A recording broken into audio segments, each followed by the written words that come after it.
વિધાનસભાનું સત્ર શરૂ થાય એ પહેલા ભાજપ ધારાસભ્ય દળની બેઠક.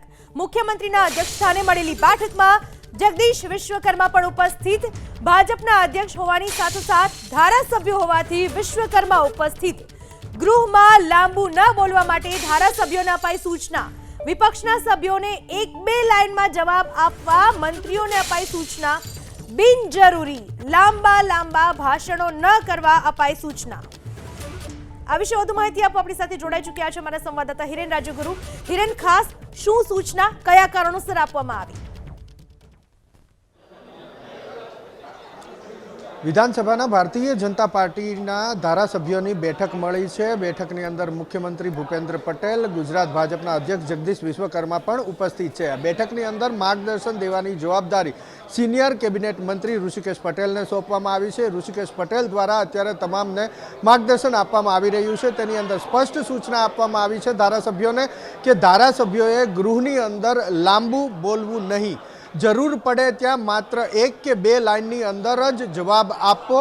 વિપક્ષના સભ્યો જો ઉશ્કેરવાનો પ્રયાસ કરે તો પણ ભારતીય જનતા પાર્ટીના ધારાસભ્યોએ કે સરકારના મંત્રીએ ઉશ્કેરાવવું નહીં. આ સાથે જ મંત્રીઓને પણ સૂચના આપવામાં આવી છે કે મંત્રીઓએ પણ પોતાનો જવાબ જ્યારે આપવાનો થાય ત્યારે તેની અંદર મુદ્દાસર વાત કરવી, આંકડાકીય માહિતી મૂકવી, બિનજરૂરી લાંબુ ભાષણ કરવાથી ટાળવું, દૂર રહેવું. આ પ્રકારેની સૂચના એ ધારાસભ્યોને પણ આપવામાં આવી છે અને મંત્રીઓને પણ આપવામાં આવી છે.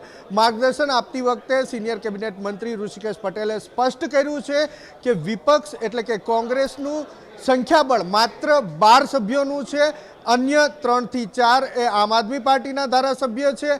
2 અપક્ષ ધારાસભ્ય છે, પરંતુ તે ભારતીય જનતા પાર્ટીને સમર્થન આપે છે. એટલે ભારતીય જનતા પાર્ટીનું સંખ્યાબળ ગૃહની અંદર વધારે છે, જેના કારણે સરકારની જે માહિતી છે તે વધુમાં વધુ રેકોર્ડ ઉપર જાય, વિધાનસભાના રેકોર્ડમાં જાય. એના માટે થઈ અને સરકારની કામગીરી વધારે બોલવી. વિપક્ષના સભ્યો ગમે એટલો પ્રયાસ કરે, ના તેમને જવાબ આપવાનો પ્રયાસ કરવો કે ના ઉશ્કેરાવવું. આમ છતાં જો જરૂર પડે તો માત્ર એક કે બે લાઇનની અંદર જવાબ પૂરો થઈ જતો હોય તો ત્રીજી લાઇન પણ ના બોલવી. અને મંત્રીઓને પણ ખાસ એ સૂચના આપવામાં આવી છે કે તેઓ જ્યારે પોતાનો જવાબ આપવા ઉપસ્થિત થાય ત્યારે તેમણે મુદ્દાસર વાત કરવી, તેમણે આંકડાકીય માહિતીનો ઉલ્લેખ કરવો, પરંતુ બિનજરૂરી ટીકા ટિપ્પણીઓથી દૂર રહેવું. આ પ્રકારેનું માર્ગદર્શન ઋષિકેશ પટેલ દ્વારા ધારાસભ્ય દળની બેઠકમાં આપવામાં આવ્યું છે. જી પૂનમ. હિરેન, આજે ભાજપ ધારાસભ્ય દળની બેઠક છે તેમાં પ્રફુલ્લ પાનસેરિયા, કાંતિ અમૃતિયા અને પ્રદ્યુમન વાજા હાજર છે કે કેમ?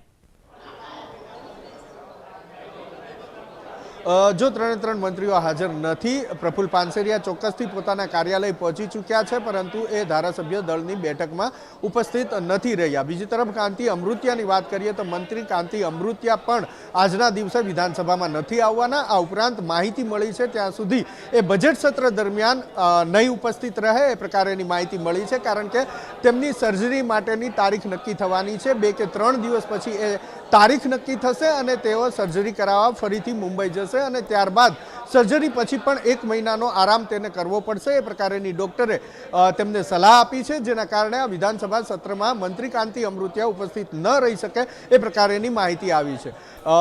અન્ય મંત્રી કેબિનેટ મંત્રી પ્રદ્યુમન વાજાની જો વાત કરીએ તો પ્રદ્યુમન વાજાને એન્જિયોપ્લાસ્ટી કર્યા બાદ તેમને સ્ટેન્ટ મૂકવામાં આવ્યું હતું અને તેઓ અત્યારે પણ યુએન મહેતા હોસ્પિટલમાં છે. જો કે ડૉક્ટર સાથે ચર્ચા કરી રહ્યા છે. જો ડૉક્ટર તેમને ત્યાંથી રજા આપશે તો એ વિધાનસભા સત્રની અંદર પહોંચશે, પરંતુ અત્યાર સુધી પ્રદ્યુમન વાજા, મંત્રી પ્રફુલ્લ પાનસેરિયા, અન્ય મંત્રી કાંતિ અમૃતિયા એ વિધાનસભા દળની બેઠકમાં પહોંચ્યા નથી. જી હિરેન, આભાર આપનો તમામ માહિતી બદલ.